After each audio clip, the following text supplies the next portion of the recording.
আজ থেকে প্রায় 500 বছরের আগে স্থাপিত মসজিদ বাবরি মসজিদ।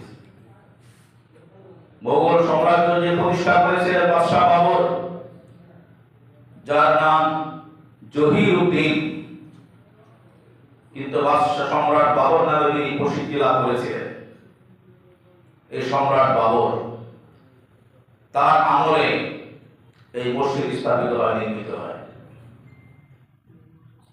এর ইতিহাস অনেক লম্বা। আমাকে এর বিষয়বস্তু দেওয়া হয়েছে বাবরি মসজিদের ইতিহাস, ঐতিহ্য, অবদান। এটা তো 2-4 দিনে বলে শেষ করার মতো না। 500 বছরের ইতিহাস 20 মিনিটে, আধা ঘন্টায় বলে শেষ করা যায়। যে মসজিদের প্রত্যেকটা দিনের সাথে, ক্ষণের সাথে, পাথরে ইট কণার সাথে হাজার হাজার কথা নিহিত রয়েছে, এই 500 বছরের ইতিহাস বলে শেষ করার মতো না। তবে আমরা খোলাসা কথা জানতে চাই। এই মসজিদ নির্মিত হয়েছিল ভারতের উত্তরপ্রদেশের ফৈজাবাদ জেলার অযোধ্যা শহরের রামকোট পাহাড়ে অবস্থিত একটি ঐতিহাসিক মসজিদ, যার নাম বাবরি মসজিদ নামে নামকরণ করা হয়। বাবরি মসজিদকে কত সালে নির্মাণ করেন? ঐতিহাসিক এই মসজিদটি মুঘল সম্রাটদের প্রথম সম্রাট বাদশাহ বাবরের আদেশে তার সেনাপতি মীর বাকি 1528-29 ইংরেজি সালে 935 হিজরিতে উক্ত স্থানে এই ঐতিহাসিক মসজিদটি নির্মাণ করেন।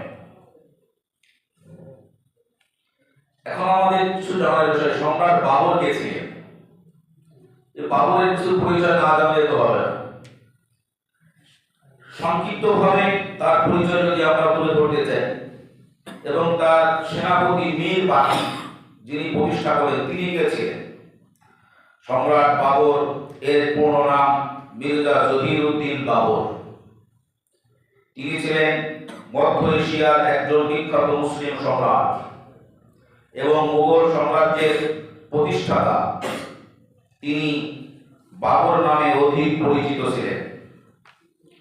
1483 ইংরেজি সালে 14 ফেব্রুয়ারি বর্তমান উজবেকিস্তানের জন্মগ্রহণ করেন এবং 1530 সালের 26শে ডিসেম্বর মৃত্যুবরণ করেন।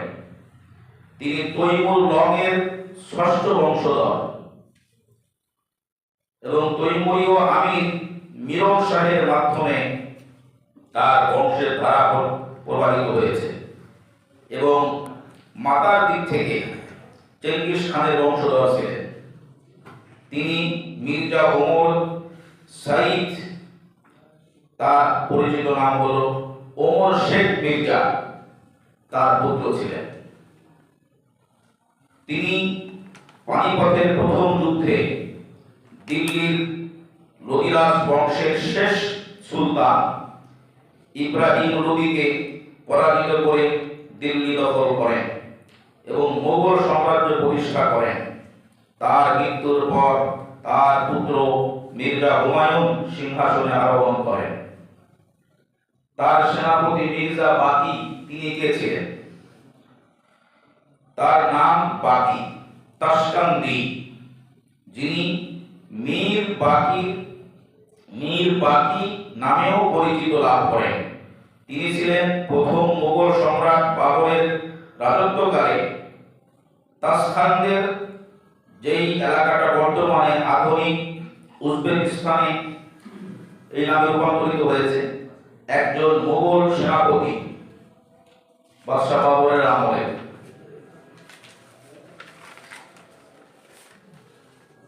তার গভর্নর হিসাবে কাজ করে সাথে যুক্ত থাকেন এবং এভাবেই তিনি 1528 সালে অযোধ্যায় বাবরি মসজিদ নির্মাণ করে তিনি প্রশংসা লাভ করেন। এই মীর বাকি বাবরি মসজিদের এই স্থানে, সেখান থেকে বাবরি মসজিদ নির্মাণ হয়ে চলতেছে, চলে আসতে আসতে মুসলমানরা সেখানে নামাজ আদায় করতেছে। কত সাল থেকে? 1528 সাল থেকে। 1528 সাল থেকে চলতে চলতে চলতে চলতে 1949 সালে এসে এখানে ফাসাদ শুরু হয়েছে। ফাসাদের উৎস কি? ফাসাদের উৎস, মূল কথা হলো মুসলমানদের এই ঐতিহ্যকে ধ্বংস করতে হবে, বিলীন করতে হবে, তাদেরকে এখানে থাকতে দেওয়া যাবে না, এটাই হলো মূল লক্ষ্য। সেজন্য হিন্দুরা দাবি করে বসে, তৎকালীন উগ্রবাদী হিন্দুরা যারা ছিল তারা বলে এটা আমাদের ভূমি, অর্থাৎ বাদশাহ আওরঙ্গজেব উনি এই জায়গা দখল করে উনি এখানে কি করছে? বাবরি মসজিদ নির্মাণ করছে। সুতরাং এই বাবরি মসজিদের জায়গা এটা আগে থেকে দিয়েছিল রাম মন্দির ছিল। ইতিহাস পর্যালোচনা করলে শুধু আমরা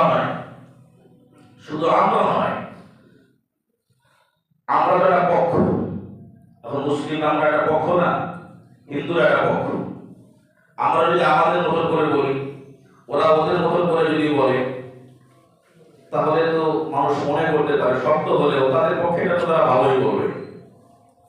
কিন্তু ইনসাফপূর্ণ যে সমস্ত গবেষক আছে, যারা সত্য কথা উদ্ঘাটন করেন, সত্যকে উন্মোচন করেন, সত্যকে বিশ্ববাসীর সামনে উপস্থাপন করেন, এরকম নিরপেক্ষ সোর্স থেকে যদি আমরা কি করি, আমরা ইতিহাস অধ্যয়ন করি, কোন জায়গায় এই বাবরি মসজিদের প্রতিষ্ঠা হওয়ার আগে এখানে রাম মন্দির ছিল বলে কোনো প্রমাণ পাওয়া যায় না।